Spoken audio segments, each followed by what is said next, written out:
అది. ఇప్పుడు స్వర కల్పన. అంతకుముందు 'ఏడిది శ్రీరామ్' గారు హ్మ్.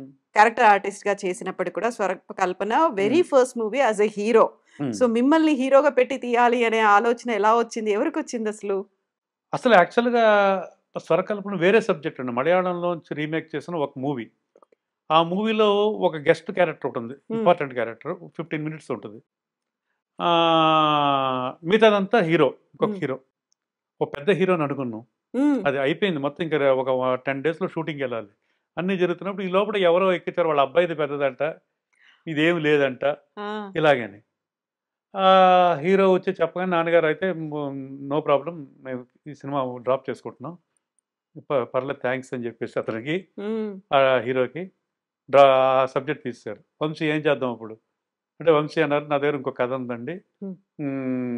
మిస్సమ్మని బేస్ చేసుకొని చేశాను. హ్మ్. నా పాత పాత మిస్సమ్మని. మిస్సమ్మ.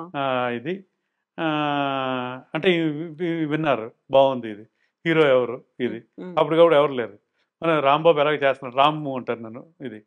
తను చేస్తున్నాడు కదా ఎక్కువ తను హీరోగా చేస్తే ఎలా ఉంటుంది అని హ్మ్. వంశీ అన్నారు. హ్మ్. అంటే పర్లేదు అయితే నీకు మనందరికీ ఓకే అనుకుంటే ఓకే అన్నారు. అలాగా ఎంటర్ అయ్యాం హ్మ్. దాంట్లో. రాంబాబు అని పిలిచేవాళ్ళా మిమ్మల్ని? అవునండి. ఓకే. శ్రీరామ్ అని ఎలా? యాక్చువల్‌గా ఫుల్ నేమ్ శ్రీరామ్. ఆ! నాది మొత్తం అందరూ ఇది ఇంట్లో అలా పిలిచేవారు. ఓకే. అది.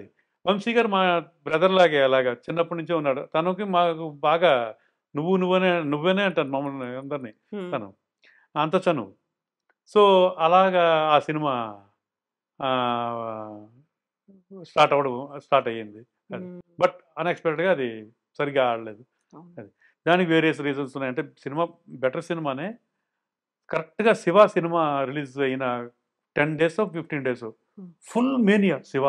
అవును. ఎక్కడ చూసినా దేని గురించే. 'రామ్ గోపాల్ వర్మ' ఇది అండ్ 'నాగార్జున' 'నాగార్జున' గారు అది. ఎక్కడ చూసినా ఆ మేనియా ఇంకా క అన్ని థియేటర్స్ అదే. ఇది. యూత్ అంతా అటువైపు యూత్ వెళ్ళిపోయారు. ఫుల్. దీంట్లో ఒక 10, 15 సినిమాలు కొట్టుకుపోయినాయండి. హ్మ్. ఆ 'శంకరాభరణం' టైంలో ఎలాగా ఇదైపోయినాయో మిగతా సినిమాలు అలాగా. ఇది కూడా అలా వాస్ట్ అవుట్ అయిపోయింది. హ్మ్. అది. అదొక కారణం మెయిన్ అని డిస్ట్రిబ్యూటర్స్ చెప్పేవారు అప్పుడు.